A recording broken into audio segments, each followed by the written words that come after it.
part 4 of mom's story. So she's currently in the hospital still. Um, but I made some headway. Unfortunately, I've had to do it all on my own because the social worker is in La La Land, and like I've told you before, has an unhealthy obsession with nursing homes.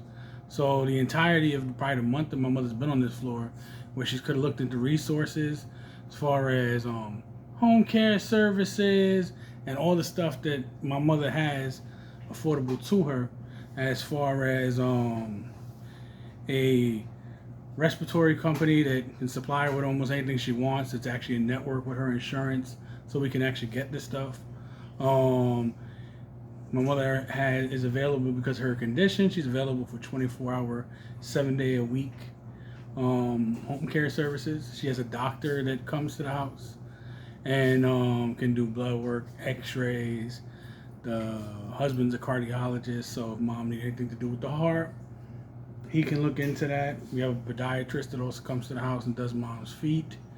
Um, I'm going to be trained on the ventilator as well as 2 other friends. And once she comes home, there'll be other stuff like physical therapists, occupational therapists, a nurse will come in, all this good stuff.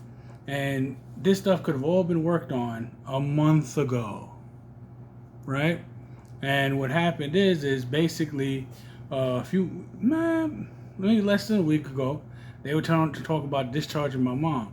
At the current time, her urine was the color of like burgundy red wine. So yeah, basically it looked like she was bleeding. She was bleeding as she was peeing, or it was more blood than pee. Okay, not to get graphic, but just to let you know the ramifications of this thing. She was also running a fever at the time, and they had the goal to send a nurse in with a 24-hour discharge notice. So once they see she had a fever, they kind of backed off. So at this point, because these people are kind of hard-headed and not getting with the program, they have something at this hospital called customer service specialist. And you can either call them or write them an email, and whether they're going to try to do something or not, they at least have to attempt to.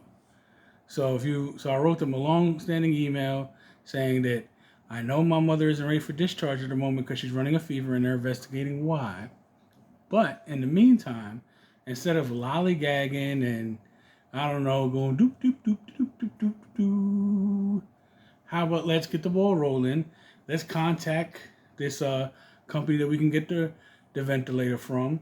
Let's contact to get the home services turned back on and get everything going. So when mom is ready for discharge, everything's in place, right? So it took these people lollygagging.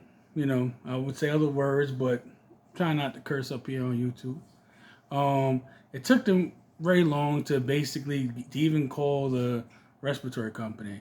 And then when they did, they didn't give the correct address, right?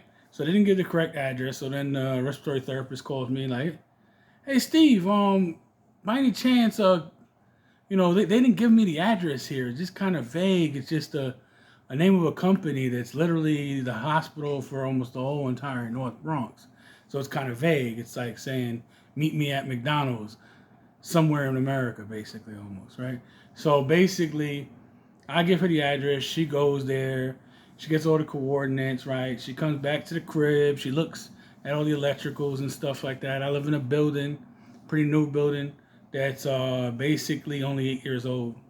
So everything is fresh and new. We got a sprinkler system in the ceiling, large elevators, parking. It's a pretty nice building. I ain't gonna lie. I ended up getting me a pretty nice place. Make sure me, mom, and little Apollo are well taken care of.